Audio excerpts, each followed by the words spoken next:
Welcome back to Life in Taiwan, Episode 3.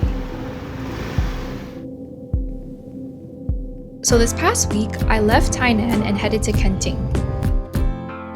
Kenting is a coastal beach town at the southernmost point of Taiwan. It's one of those places you go to for vacation. So although my whole life is kind of like a vacation right now since I'm not technically working, I still felt like I was going on vacation.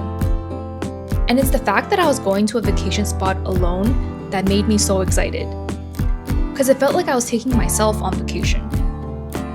The part of me that felt excited was my inner child. And I thought, what if I'm actually taking my inner child on vacation? And somehow, reframing it like this made all the difference. Okay, so I've actually been here for almost a full week now, and today is actually my last full day. I was thinking about what I want to do, and I was like, you know what? I'm just gonna do what I want to do, which is basically to... Okay, before I tell you, I need to give some context. So first, the difference between being on vacation by myself versus with my inner child is this. I am an adult, and as an adult, I use my brain. Like a bit too much. I also have a lot more fear, and I'm scared to do a lot of things now. But my inner child, she doesn't think like that. In fact, she doesn't think at all. She just does whatever she wants. So being on vacation with her, for her, meant I had to listen to her, even if it made no sense, because I wanted her to have the best time. So most of the things that she wanted to do was easy, because I want to do those things too. Like go to cafes, eat convenience store food, bike along the coast, play at the beach, watch the sunset and stars. But I think the real test is what happens when she wants something that doesn't really make sense, or that I'm scared of. And there are a couple of moments where that happened.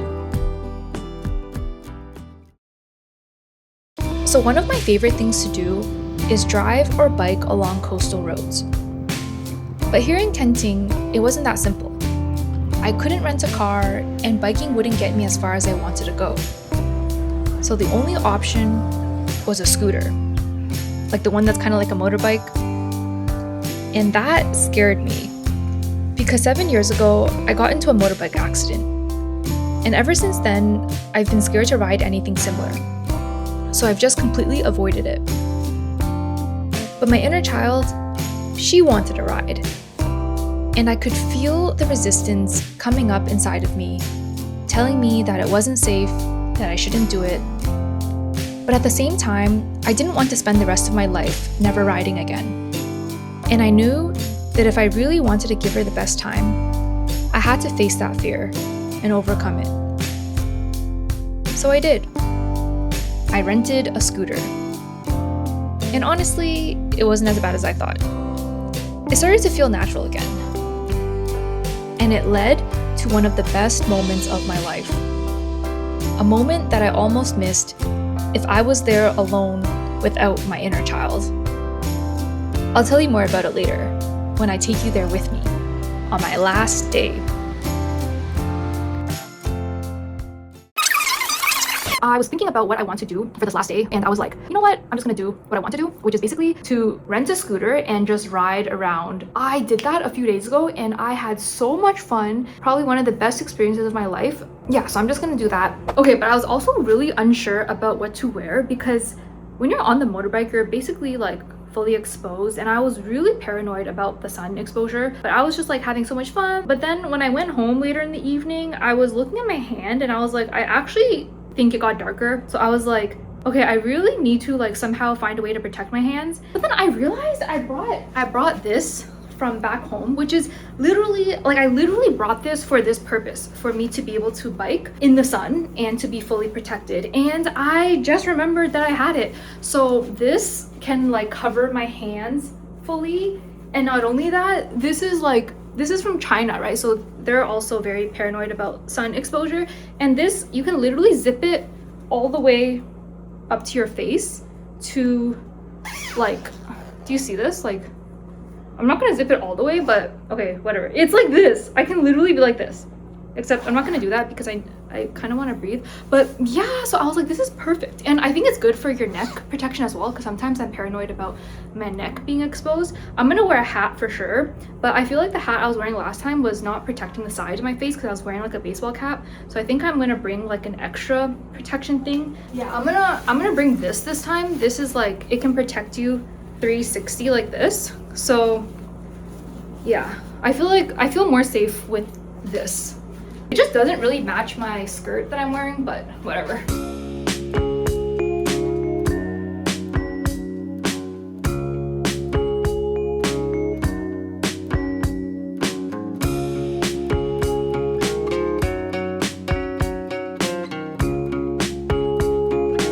Change in plans. I realized after I rented the motorbike that this is actually like really dangerous because it's so flappy and it's so windy that the wind just blew the thing in front of my eyes, so I couldn't actually see. So I realized this is actually very dangerous. So I am back home and I'm going to wear a baseball cap instead.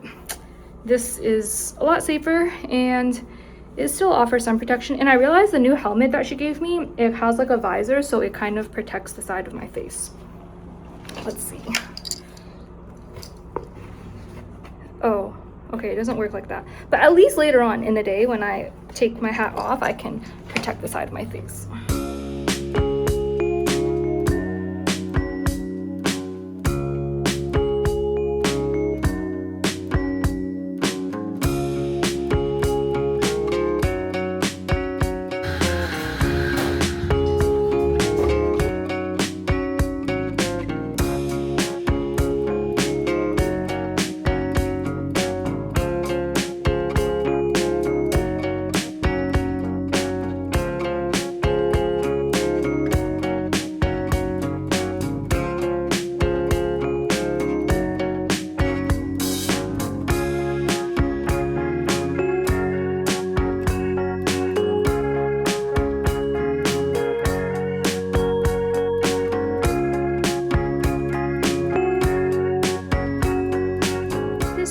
My motorbike for the day. My scooter for the day. It's not as cute as the other one that I rented the other day because the one I rented the other day had Hello Kitty at the front, but this one just has, what is that, Stitch? So I realized this helmet actually already kind of has some protection, and previously when I was wearing my hat under it with this thing up, I think it was like extra windy. It's like super windy when I'm biking or taking a scooter. And then so I took off my hat to hopefully help with the wind, but then I realized a small issue, which is that this helmet's actually too big for my head. So that's kind of a safety concern, I think, but I think it should be fine because I have this type. But anyways, I think it's pretty cool that this has some sun protection for the side of my face. Okay.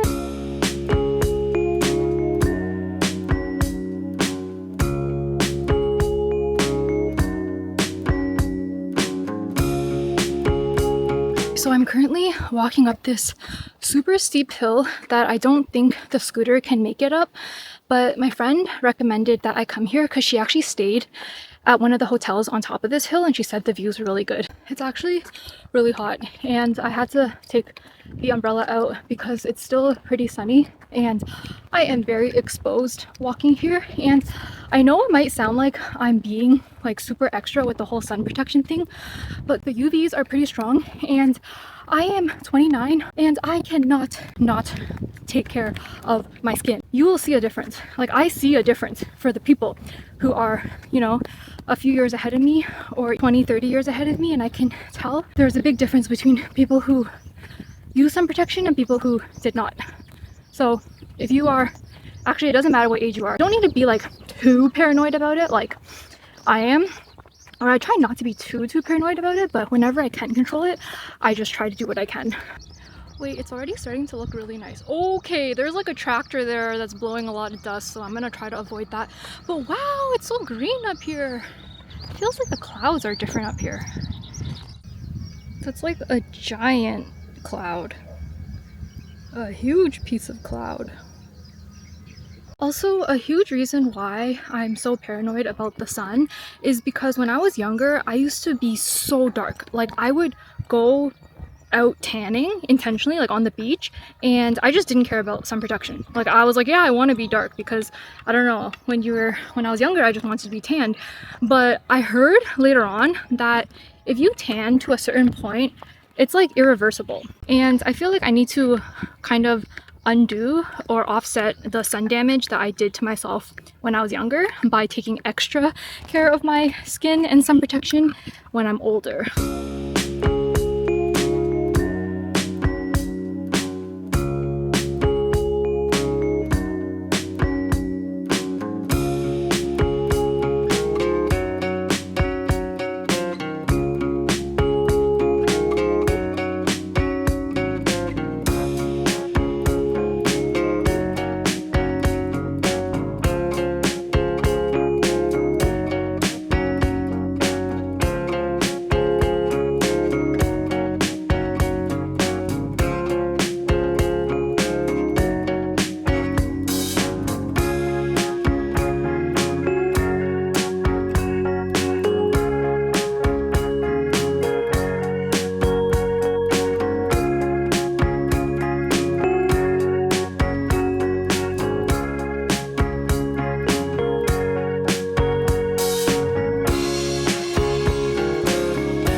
Okay, back to my story.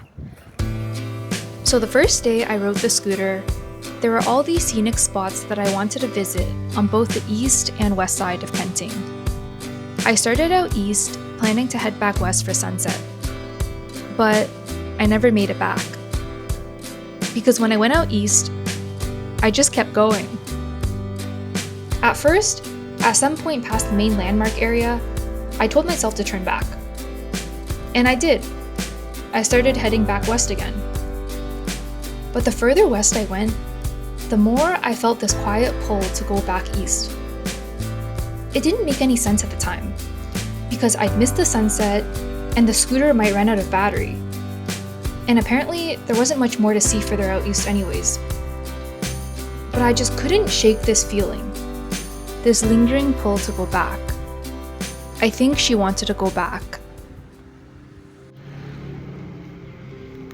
My brain kept trying to argue with it, but after a while, I just thought, screw it, and turned back around.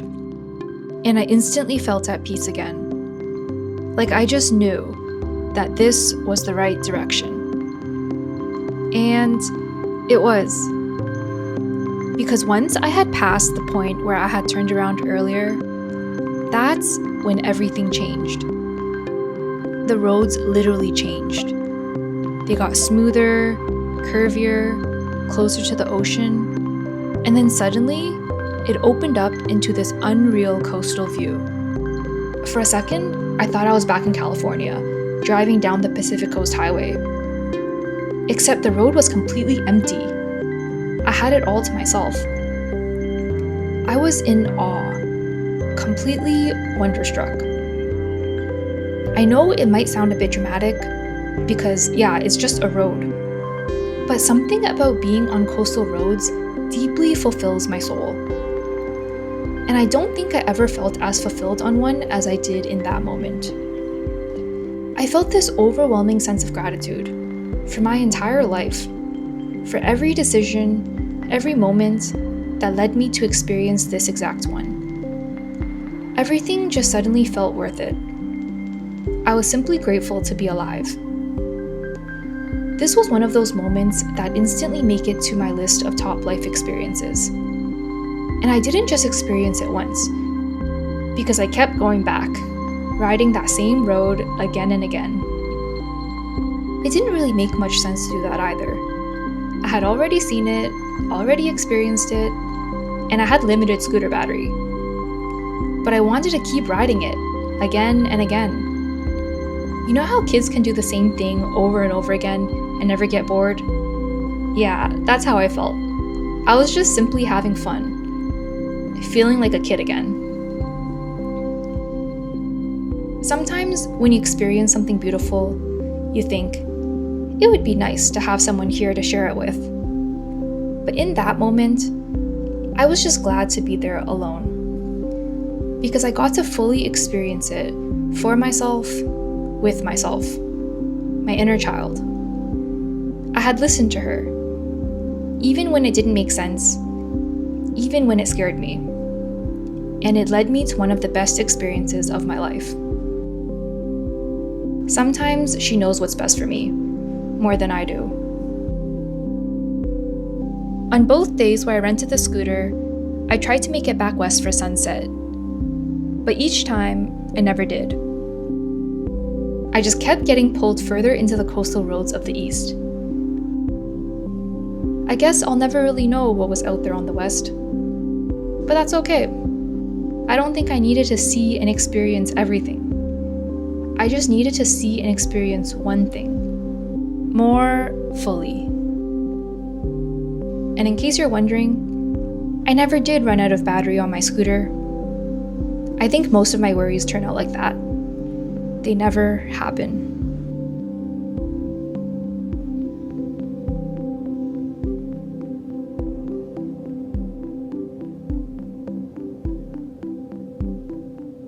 I'm gonna go now into the city.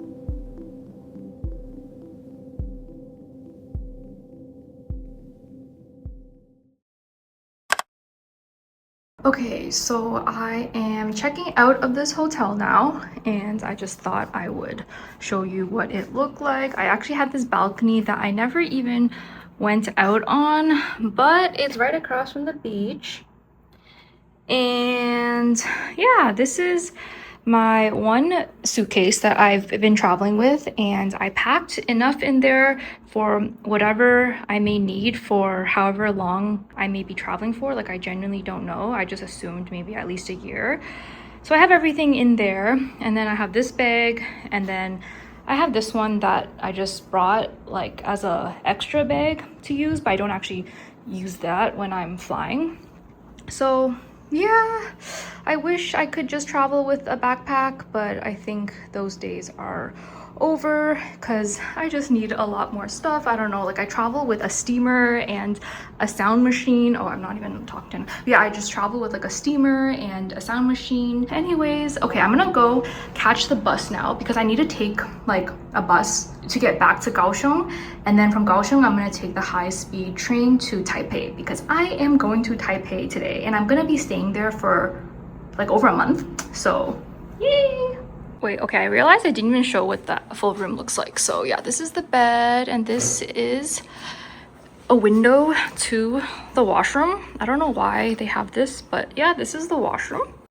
And yeah, that's pretty much it.